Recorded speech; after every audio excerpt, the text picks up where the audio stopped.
Selamat pagi anak-anakku semuanya. Pagi hari ini kita akan praktikum tentang pemeliharaan induk sapi. Jadi kalau sebelumnya adalah pemeliharaan pedet, berikutnya adalah pemeliharaan tentang induk sapi. Namun sebelum saya putarkan video, seperti biasa saya mohon izin kepada pemilik video di YouTube ya. Video Anda saya ambil untuk saya berikan pembelajaran untuk anak-anak kami mahasiswa untuk praktikum online ya. Jadi mohon maaf, saya tidak ingin mengkomersialisasi dari video Anda, tetapi saya semata-mata hanya untuk memberi pembelajaran saja. Dan semoga apa yang saudara video itu keluarkan di YouTube itu bisa dicatat sebagai amal ibadah pula. Ya. Jadi sekali lagi mohon maaf ya, video Anda saya ambil, saya komentari. Nah, anakku semuanya, marilah kita lihat video pertama ini. Jadi ini video dari yang mungkin sederhana ya, jadi yang mungkin banyak koreksinya ya, seperti itu. Nanti kita lihat video berikutnya yang lebih bagus ya. Kita lihat bersama tentang pemeliharaan induk sapi. Berprofesi sebagai peternak penggemukan sapi, beralih ke dunia breeding teman-teman. Dan di depan saya ada 4 ekor sapi. Kalau saudara perhatikan di sini ya, jadi pertama koreksinya dari peternakan ini tadi secara sekilas ya, nanti kita lanjutkan. Pertama dari tempat makannya aja itu kan langsung ya, jadi tempat makan saja. Minumnya, artinya tempat minumnya itu berarti diberikan hanya pada saat tertentu. Nanti kita lihat bersama pada saat tertentunya, sehari sekali ya. Seperti saya bilang di kuliah, air minum adalah sebetulnya ad libitum ya, harus diberikan ada.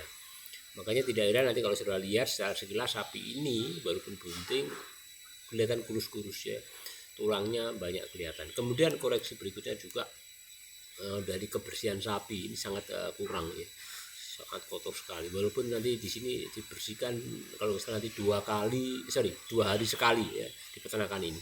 Yang bagus ya paling tidak itu sehari sekali lah ya. Kemudian koreksi berikutnya, kandangnya tertutup banget ini, tertutup ya. Jadi tertutup banget, sirkulasi ventilasi udaranya sangat minim ya, sangat minim sekali ya, seperti itu. Jadi kita lanjutkan Rekan-rekan. Nah, untuk sekilas tentang sapi ini teman-teman, ini yang pertama ada di umur 2,5 tahun jenis simental, kemudian sedang bunting 5 bulan, kemudian yang nomor 2 ini limosin umur 1,5 tahun ya Mas ya. Buntingnya bunting 2 bulan. Kemudian yang nomor 3 ini ada simental. Nah, ini yang nomor 3 ini juga bunting 2 bulan teman-teman, umur 3 tahun. Kemudian yang nomor 4 ada yang paling tua 5,5 tahun. Ini sudah beranak 5 kali dan anak yang terakhir itu rekan-rekan atau perdetannya itu betina umur 2 bulan sudah ditawar 7,5. Nah, selain itu tadi sudah saya tanyakan untuk makanannya rekan-rekan, setiap pagi diberi comboran rumput kalau pagi, kemudian siangnya jerami kering, dan comborannya di jam 3 sore. Komposisinya ampas tahu dan bekatul padi. Kalau malam diberi lagi rumput ya Mas ya, rumput hijau. Ini rumput biasa, kemudian beberapa kali atau seminggu sekali, 2 minggu sekali diberi rumput gajahan atau odot. Nah, itu teman-teman untuk sekilas informasi sapinya. Nah, tadi sudah saya tanyakan juga masalah kesehatan, tidak ada masalah ya Mas ya, kurang lebih ya. Nah, ini saya mau tanyakan untuk pembersihan kandangnya Mas. Ini setiap berapa minggu sekali Mas dengan Mas? Ini setiap 2 kali sehari Mas. 2 kali sehari? Bukan 2 hari. 2 hari sekali. Oh, 2 hari sekali ya? Iya. Bukan, enggak sampai 1 minggu ya Mas ya? Iya. Nah, kalau seperti saya sampaikan tadi ya, sebaiknya dibersihkan kandang itu setiap hari, itu lebih bagus ya. Apalagi kalau saudara lihat ini tempatnya kayak kurang tertata bagus untuk apa itu saluran untuk pembuangannya ya. Jadi mungkin kurang memperhatikan itu. Ini mungkin peternakan yang banyak kita jumpai di masyarakat Indonesia ya, di masyarakat pedesaan yang melihara ya, dari masih tradisional. Ini kalau mungkin dipelihara lebih bagus lagi ya, sebetulnya lebih bagus lagi ya. Tapi walaupun ini yang disampaikan tadi ya bunting semuanya, tapi lebih bagus lagi kalau mungkin tempat minumnya ada, kebersihannya ditingkatkan, ventilasi sirkulasi udaranya juga ada, itu lebih bagus lagi hasilnya. Untuk ini hasil kotorannya buat pupuk juga ya? Buat pupuk sendiri mas, Buat untuk pupuk. musim tembakau. Ya, untuk Dan untuk menanam tembakau, untuk menanam cabai mas. cabai ya. Dan dijual mas. Iya. Dijual untuk petani-petani. Petani tetangga ya yang Iya. membutuhkan ya, Mas ya.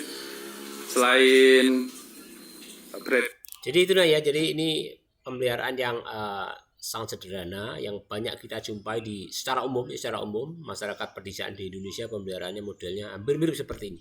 Ya, secara umum adalah mirip seperti ini.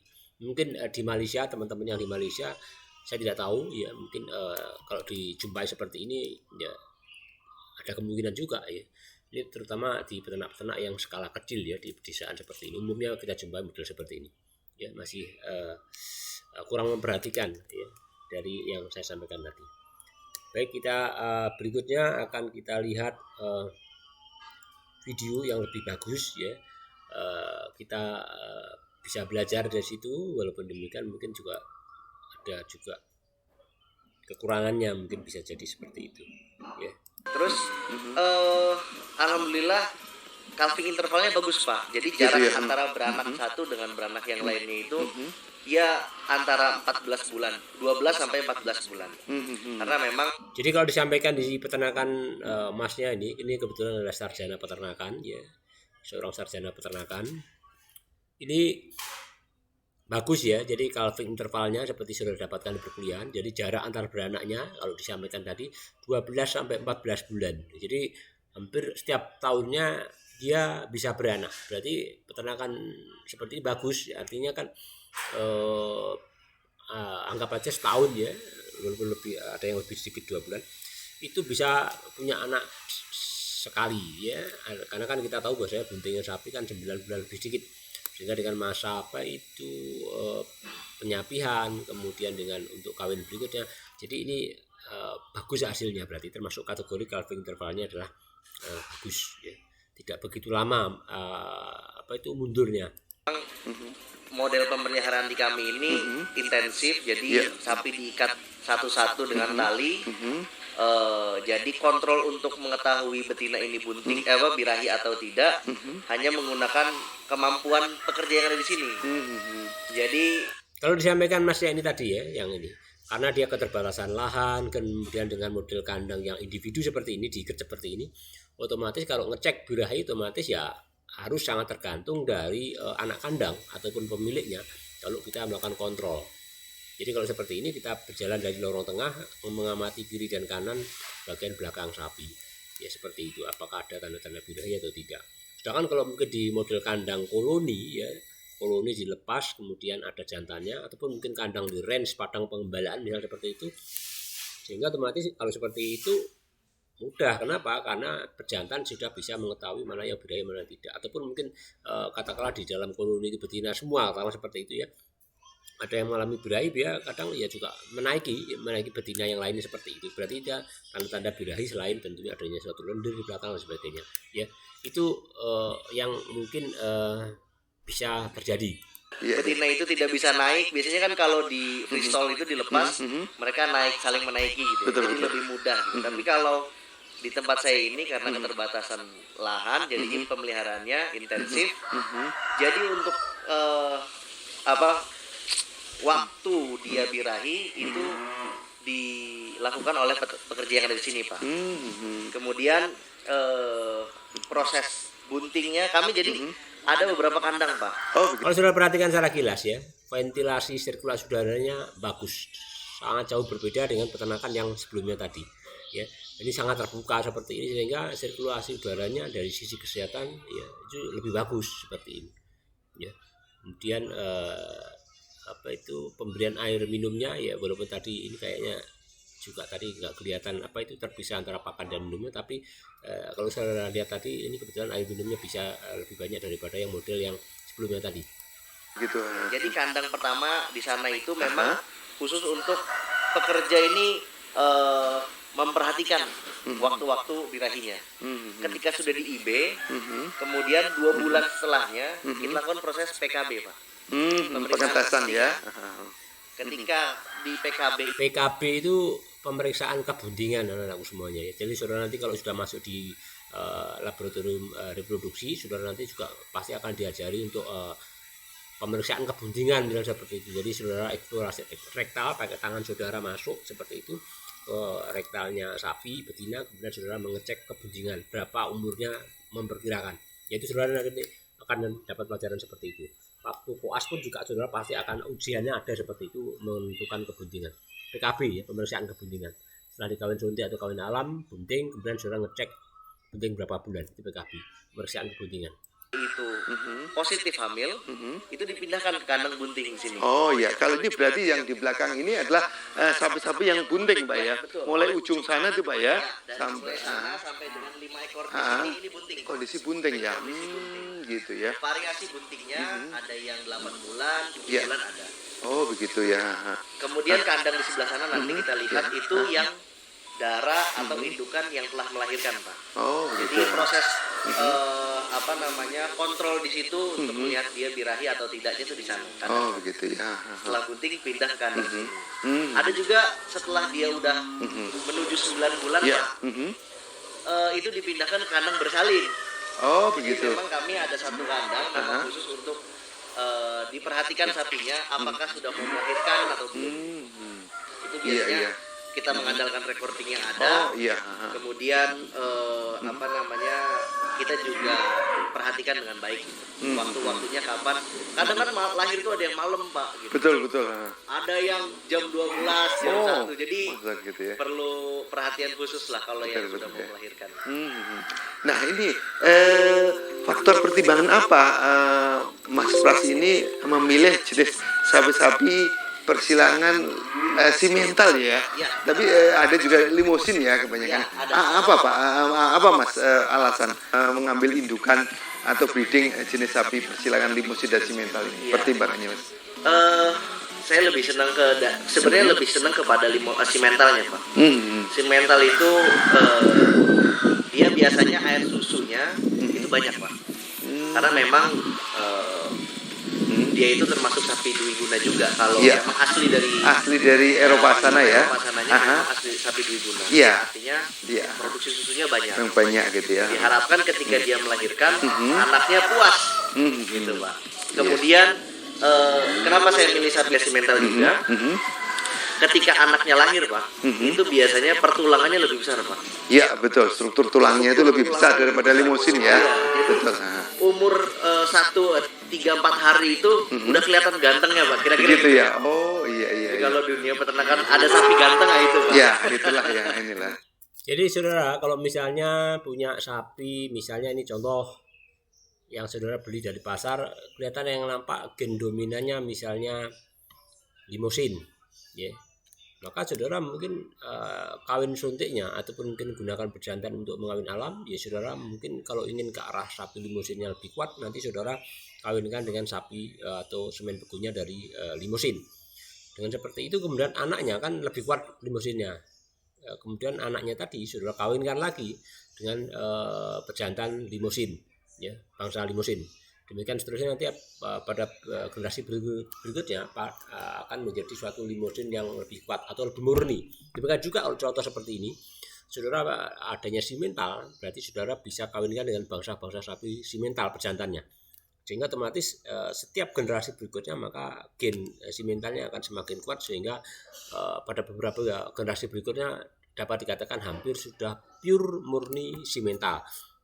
Sehingga kalau seperti itu maka otomatis performa dalam populasi tadi itu tidak begitu banyak crossingnya, banyak campurannya ya, banyak campuran. Kalau seperti sapi-sapi sementara ini ya mungkin banyak masih campuran yang berbagai macam ya, seperti itu ya. Mungkin kalau baru beli dari pasar mungkin seperti itu. Tapi kalau sudah peternakan sendiri, sudah recording ya, sekali lagi recording itu penting. Saudara mencatat secara rutin dari peternakan saudara sehingga memudahkan saudara untuk evaluasi dari peternakan saudara. Sapi simental gitu ya. Berarti. Betul. Usia 3 sampai seminggu itu sudah kelihatan gantengnya. Kemudian juga ketika dipelihara sampai besar pun hasilnya nggak mengecewakan Pak. Cukup baik lah gitu. Makanya saya kenapa pelihara sapi simental, keturunan simental sebenarnya. Gitu ya, ya. Nah, betul. Oke, ini sisi bibit ya. Nah, mungkin Mas Pras bisa jelaskan ciri-ciri indukan yang unggul itu atau yang bagus itu bagaimana sih? Karena apa, sahabat saya bagus tuh banyak yang tanya ya, bagaimana sih cara memilih indukan yang bagus atau yang unggul? Nah, mungkin bisa jelaskan Mas Pras. Sebenarnya prinsip pilih sapi indukan itu kurang lebih sama kayak sapi jantan. Yang jelas badannya dia panjang gitu kan, struktur tulangnya dia tinggi. Saya lebih kepada postur Pak, pemilihan indukannya kepada postur, bukan kepada memang jenisnya gitu. Karena ada yang memang jenisnya lebih murni ke simental tapi posturnya kurang bagus ada. Tapi ini saya lebih mengutamakan posturnya terlebih dahulu gitu ya. Dari panjang badannya, tinggi badan, terus yang nggak boleh dilupakan Pak itu kaki Pak. Oh, struktur kakinya ya. Struktur kakinya, seperti jantan juga. Struktur kaki dari betina ini kan kita pelihara betina nggak setahun 2 tahun Pak. Betul ya karena di sini itu ada yang sudah 5 kali beranak. 5 kali beranak ya. 5 kali beranak Pak. Luar biasa. Nanti kita tunjukkan. 5 kali beranak itu makanya kita harus memelihara ketika memilih bibit, struktur kakinya itu harus tegap Pak. Tegap, besar gitu ya. Karena pemeliharanya cukup lama. Terus ada satu lagi Pak, yang mungkin ini jadi patokan untuk teman-teman yang mau belajar breeding.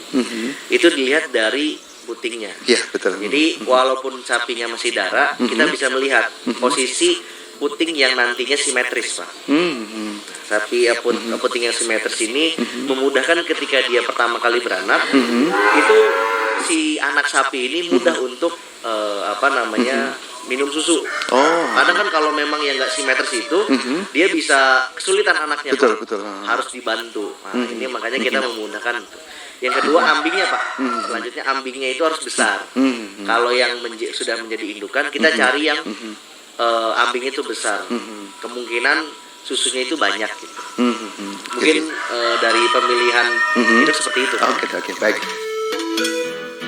Jadi itu anak-anakku semuanya ya. Jadi pemeliharaan untuk indukan sapi kita lanjutkan tentang yang masih yang sama dari peternakan yang sama ya. Jadi yang lebih bagus ya dari video yang pertama kali tadi ya. Di sini bahasanya saudara tadi bagaimana untuk memilih bibit indukan yang bagus ya, katakan untuk dikembangbiakan. Tadi sudah disebutkan bahwasanya postur pertulangan itu memang perlu ya, karena itu kan nanti akan diturunkan kepada anaknya. Jadi tentunya indukan yang posturnya besar ya, seperti itu diharapkan itu anak-anaknya juga akan besar. Demikian juga untuk proses kelahiran itu juga akan lebih mudah daripada induk-induk yang kecil. Kalau induk kecil di crossing dengan sapi-sapi simental, limus ini kan sapi-sapi besar ya.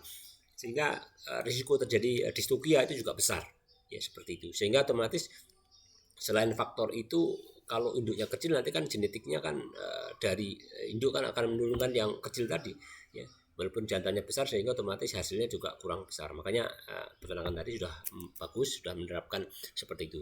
Saudara lebih bagus lagi kalau saudara punya recording catatan sendiri. Jadi kalau saudara sudah punya anak-anak seperti itu kan berarti saudara punya recordingnya, sehingga bisa menyeleksi sapi-sapi mana yang cara performance recording sebelumnya itu bagus, dan sebaliknya mana yang kurang bagus. Indifam ini. Nah, setelah kita memilih bibit, kemudian kita pelihara dan proses perkawinan atau kawin alami atau mungkin pakai inseminasi buatan ya. Nah, di sini memilih ke IB ya. Nah, inseminasi buatan. Nah, ini kalau indukannya jenis simental itu stronya apakah sama atau disilangkan jenis lain? Mungkin bisa dijelaskan. Kalau saya Pak, tadi awalnya itu memang ingin punya keturunan sapi-sapi simental gitu Pak.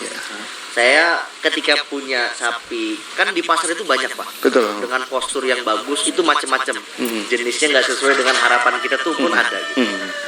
Jadi saya mendekatkan jenis si indukan atau calon induk ini kepada bangsanya. Contoh ada yang jenis kayak mirip simental. Nah itu saya kawinkan dengan pejantan simental Pak. Tapi ketika di pasar itu ada yang memang karena kita kecampur breednya gitu Pak ya kalau di pasar. Betul. Yang mendekati limosin itu saya silakan dengan limosin. Tapi cenderung semuanya ini di B menggunakan jenis simental. Semental gitu. Oke. Jadi sudah saya sampaikan sebelumnya. Jadi kalau mungkin saudara ingin memurnikan bangsa yang katakanlah dari yang nampak sekiranya yang dominan apa dari sapi induknya, kemudian saudara kawinkan, dicarikan semen beku atau sperma dari yang mungkin bangsa yang dominan di betina tadi. Sehingga kalau seperti itu berarti saudara akan memperbaiki pada keturunan sapi-sapi anak-anaknya dari sapi tadi akan lebih kuat gen-gen yang mungkin yang dominan sapi yang apa tadi induknya. Ya seperti itu, sehingga otomatis pada generasi berikutnya akan semakin kuat gennya, katakanlah limosinnya ataupun mungkin simentalnya, ya seperti itu. Sehingga kalau seperti itu namanya akan terjadi grading up atau upgrading ya, jadi ada suatu peningkatan performa dalam suatu populasi tadi nanti pada masa berikutnya. Itu pemilihan ini ya seterusnya. Nah setelah berdasarkan pengalaman berapa kali proses IB-nya? Apakah setelah birahi di IB langsung jadi atau kadang pernah ini gagal gitu? Iya, jadi tadi yang sudah saya sampaikan Pak, di sini itu S per C-nya itu rata-rata 1 sampai 2 kali Pak. Yang dimaksud S per C di sini adalah service per conception. Ya, anak semuanya saudara nanti kalau masuk di reproduksi pasti akan dapat mata kuliah repro yang menyinggung dengan S per C. Ada juga calving interval yang mungkin dapat saudara di perkuliahan sebelumnya atau tadi sudah saya komentari. S per C itu adalah service per conception. Artinya berapa kali saudara melakukan kawin, entah itu kawin alam atau kawin kawin suntik atau inseminasi buatan, terjadinya kebuntingan. Ya, maka tadi disebutkan 1 sama 2 berarti kan 1 itu berarti kan 1 kali kawin berhasil seperti itu. Berarti bagus. Nah, makanya saya menyediakan satu kandang khusus yang memang itu untuk controlling gitu. Controlling sapi-sapi yang memang harus di IB gitu. Yang dia belum bunting dan harus di IB gitu. Kalaupun ada yang memang sudah di IB, kita lihat 18 hari kemudian ya siklus birahinya. Apakah di siklus selanjutnya dia minta kawin lagi gitu kan? Kalau misalnya minta kawin lagi ya kita IB ulang. Tapi kalau misalnya tidak, kita lihat siklus kedua dan 2 bulan kemudian dari IB awal. Nah, itu biasanya kalau siklus pertama, siklus kedua nggak minta kawin lagi, itu ketika di PKB itu positif hamil Pak. Oh, oke. Baik, itu proses perkawinannya. Nah, kemudian setelah sapi itu bunting, nah itu bagaimana perawatannya, masalah pakannya gitu ya, struktur pakannya gitu kan, tentunya kan antara breeding sama fattening tentu akan beda ya. Itu bisa menjelaskan pakan dari sapi-sapi yang berhasil bunting ini ya, Mas Pras. Jadi ketika mengenai pakan Pak, dari sapi yang belum bunting ini, yang proses controlling itu untuk di IB itu pakannya kita batasi Pak, karena jangan sampai dia berlebihan nutrisi, kelebihan nutrisi yang mengakibatkan dia majir gitu. Karena kenapa aku bisa majir? Karena memang kandang di sini itu tidak dilepas. Sapi ini agak terbatas ruang geraknya. Tidak bisa eksersis gitu, karena makanya pakannya yang kita kontrol, kita batasi untuk dia bunting. Ketika sapi sudah bunting, kita pindahkan ke kandang bunting ini, itu pakannya kita naikkan Pak, dari sisi kuantitas dan kualitasnya, karena untuk memelihara dia punya janin gitu ya Pak, Betul. punya anak gitu. Nah, saya ada proses flushing Pak. Flushing itu jadi pemberian pakan yang tinggi nutrisi, tinggi energi, supaya membantu dia melahirkan. Itu biasanya 1 bulan sebelum dia melahirkan, saya kasih pakan nutrisi tinggi Pak. Nah, supaya membantu dia melahirkan, proses melahirkan. Kan proses melahirkan itu dia perlu energi Pak, energi, tenaga gitu ya. Makanya 1 bulan sebelumnya saya flushing, pakan yang baik kualitasnya, kemudian dia melahirkan dengan baik biasanya. Nah, proses pemberian pakan setelah dia bunting sampai sebulan sebelum melahirkan itu pakannya apa? Apakah banyak hijauan atau ada juga tambahan-tambahan berupa kayak seperti pakan-pakan ini ya, padat ya, bisa menjelaskan Mas. Ya. Jadi kalau tadi sampai dengan dia usia 8 bulan, saya pakannya lebih banyak komposisinya hijauan, Pak. Hijauan gitu ya. Karena dia butuh serat. Pakan tambah penguatnya itu saya tambahkan ampas tahu dan konsentrat seperlunya, Pak. Sama yang penting itu menurut saya, Pak, dalam pakan untuk sapi breeding ini itu perlu mineral, Pak. Mineral ya, Perlu gitu tambahan ya. mineral. Ya. Ya berarti ini harus ada mineral tertentu kayak seperti kalsium, kemudian ini ya jenis-jenis mineral fosfor gitu ya. Vitamin biasanya. Itu perlu ya, termasuk juga garam gitu ya. Begitu tuh perlu konsumsi yang lebih banyak ya jika dibandingkan dengan yang fattening begitu ya. Oh jadi untuk breeding itu. Nah berarti komposisi ini Pak ya selama kebuntingan itu antara pakan-pakan penguat tadi dengan pakan hijauan berapa persen Pak ini? Saya lebih ke 70% pakan hijauannya, Pak. Jadi sisanya itu saya tambahkan penguat ampas tahu, mineral vitamin. Biasanya kita sudah ada yang jadi satu gitu, Pak ya, mineral Blok gitu ya. mineral bubuk. Bisa juga mineral blok gitu. Karena saya tempatnya ini kembali lagi tadi, Pak, individual, intensif. Jadi kalau dikasih mineral blok kayaknya kurang efisien, Pak. Gitu. Jadi mineral blok yang dimaksud ini adalah mineral dalam bentuk balok atau blok gitu loh, Pak. Jadi biasanya diberikan digantung ya di kandang nanti sapi ataupun mungkin hewan ternak menjilati. Tapi karena ini di kandang seperti ini mungkin dia efisiennya menurut dia adalah dicampur di dalam langsung di pakannya seperti itu. Karena mineral blok itu bagusnya kan kandang lepas, siapapun koloni gitu ya, yang membutuhkan mineral, sapinya itu kan jilat gitu. Betul. Tapi di sini lebih efisien menggunakan mineral Bubuk gitu. Pak. Oh jadi waktu menyajikan pakan itu kita taburin mineral gitu ya. Atau biasanya sudah saya campur menggunakan konsentratnya, Pak. Saya campur aduk bareng dengan mineralnya. Jadi ketika proses pemberian konsentrat itu sudah masuk mineral vitamin di dalamnya gitu. Iya oke. Nah itu.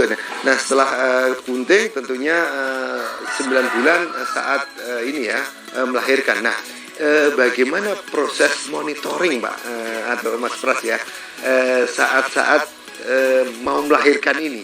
Karena kan kadang nggak tahu ya waktunya kapan gitu ya. Nah itu bagaimana mensiasati untuk monitoringnya? Awalnya itu, Pak, patokan saya adalah recording. Jarak dari ketika sapi pertama kali dikawinkan atau di IB, saya lihat 9 bulan ke depan. 9 bulan plus minus 10 hari, Pak. Nah, jadi plus minus 10 hari ini yang menjadi concern saya dan teman-teman yang kerja di sini. Ayo kita perhatikan sapinya ini. Biasanya proses controlling itu sangat kelihatan, Pak. Kalau sapinya memang sudah mau menuju masa kelahiran, itu dia akan mengurangi pakan, Pak. Karena dia kan stres untuk melahirkan ya. Kalau manusia mungkin mules gitu ya, Pak ya. Betul. Perutnya mulai mules, sapinya mulai gelisah. Yang jelas pakan dia mulai sangat mengurangi, Pak. Bisa menjelaskan ciri-ciri sapi ini akan melahirkan ya menurut pengalaman Mas Pras ya.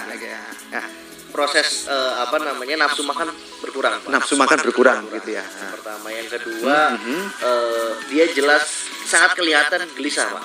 Gelisah. Dia kayak nggak bisa diam gitu. Jadi nggak tenang gitu ya. Sapinya nggak tenang. Bukannya galak untuk agresif enggak, tapi dia cenderung nggak tenang, Pak. Kemudian 3 hari sebelumnya itu dia mengeluarkan lendir, Pak. Lendir ya dari alat kelamin. Iya dari vaginanya dia. Vaginanya. Keluar itu keluar lendir. Lendir itu ya. Sangat bisa dipastikan, Pak. Ketika lendirnya itu bercampur dengan darah, itu pasti sapi mau lahir, Pak. Itu hitungan jam. Oh begitu. Sepengalaman saya, berdasarkan pengalaman itu, ketika sapi dia keluar lendir, dicampur dengan gelisah dan yang tadi Pak ya, ketika dia keluar lendir bercampur dengan darah, itu 1-2 jam akan melahirkan, Pak. Pasti.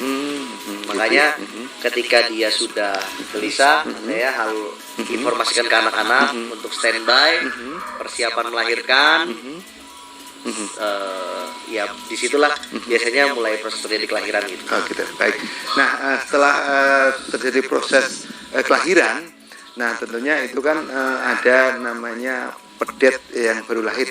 Nah bagaimana cara menangani pedet ini Pak, terhadap induknya. Soalnya biasanya kan induk itu relatif agresif atau dikatakan selalu protek banget lah terhadap ini ya anaknya. Nanti bagaimana cara menangani pedet yang baru lahir ini?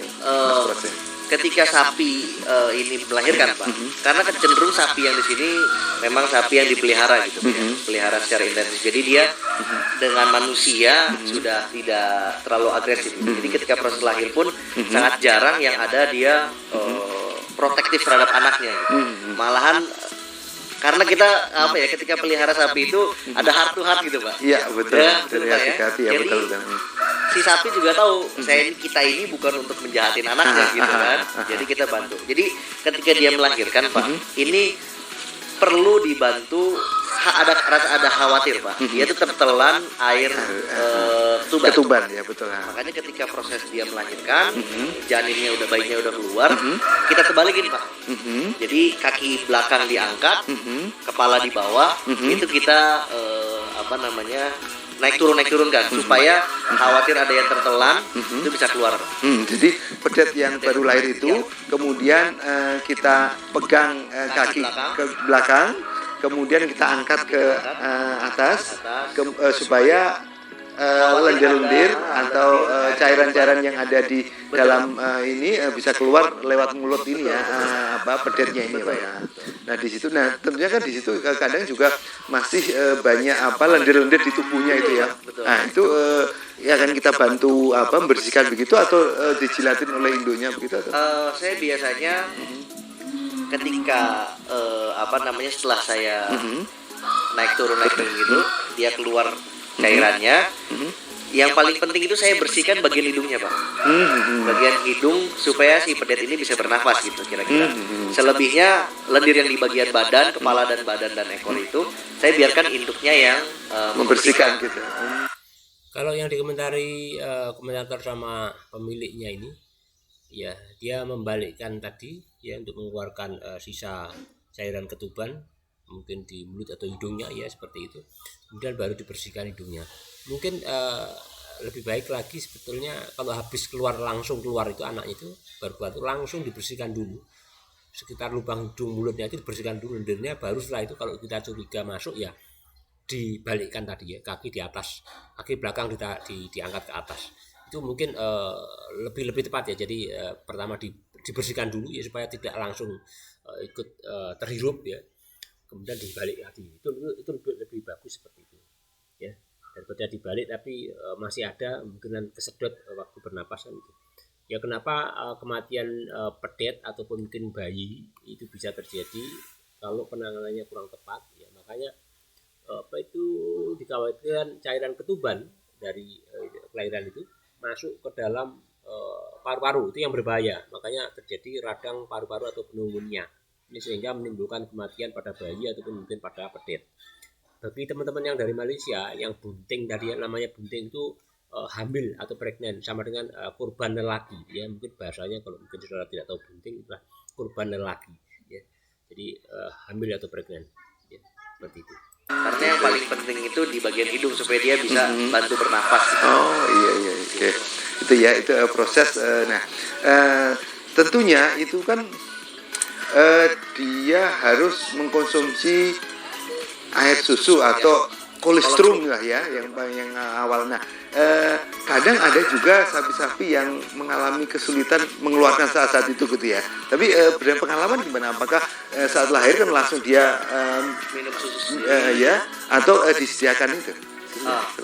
Jadi kalau di saya ini saya memang ada persediaan kolostrum ketika si indukan banyak produksi susunya Pak.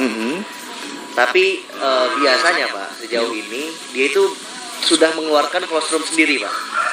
Tapi memang ada yang anaknya perlu dibantu untuk minum susu, ada yang memang kita persin dulu Pak.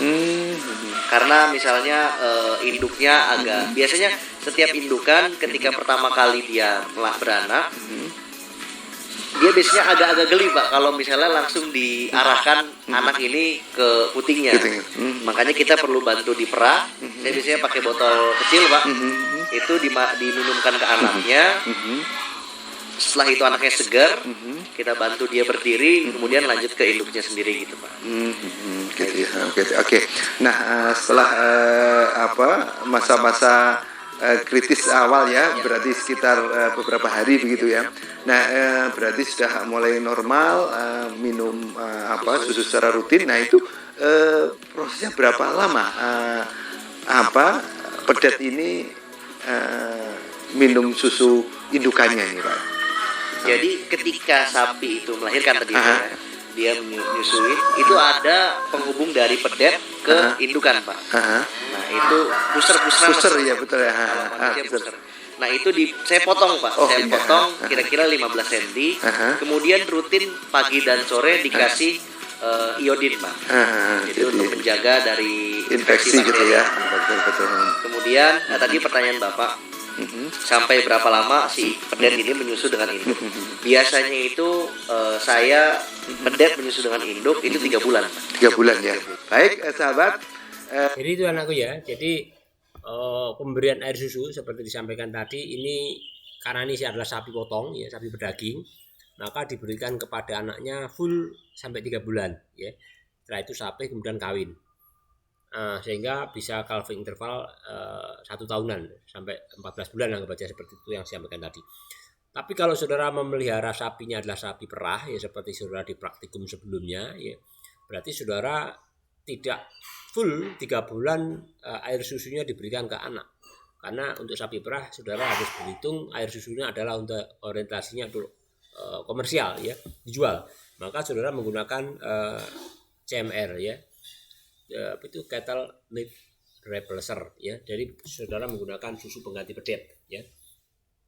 Jadi saudara untuk yang ditiru di sini tadi ini adalah untuk sapi berdaging 3 bulan ya. Kemudian kalau sapi perah berarti saudara bisa paling tidak 1 minggu pertama ya seperti di video saya sebelumnya, karena 4-5 hari pertama adalah mengandung susu berkolostrum ya. Jadi susu yang mengandung kekebalan alami dari induk untuk anaknya. Jadi artinya 1 minggu pertama itu saran saya adalah berikan air susu induk kepada anaknya full ya 1 minggu pertama. Ini untuk sapi perah. Kemudian setelah itu saudara bisa gunakan susu pengganti ya, susu pengganti. Cuma kalau 1 bulan ke bawah, sekali lagi 1 bulan ke bawah saudara gunakan susunya adalah penggantinya adalah skim. Ya, seperti saya sampaikan di video sebelumnya, gunakan susunya jenisnya adalah skim. Setelah 1 bulan saudara mungkin susu penggantinya tidak harus skim, silahkan, karena memang skim lebih mahal, tetapi risiko untuk mencret adalah lebih minim atau diarenya lebih minim terjadinya. Yang Malaysia kan tidak tahu mencret diare ya, seperti itu. Itu ya anak-anakku semuanya.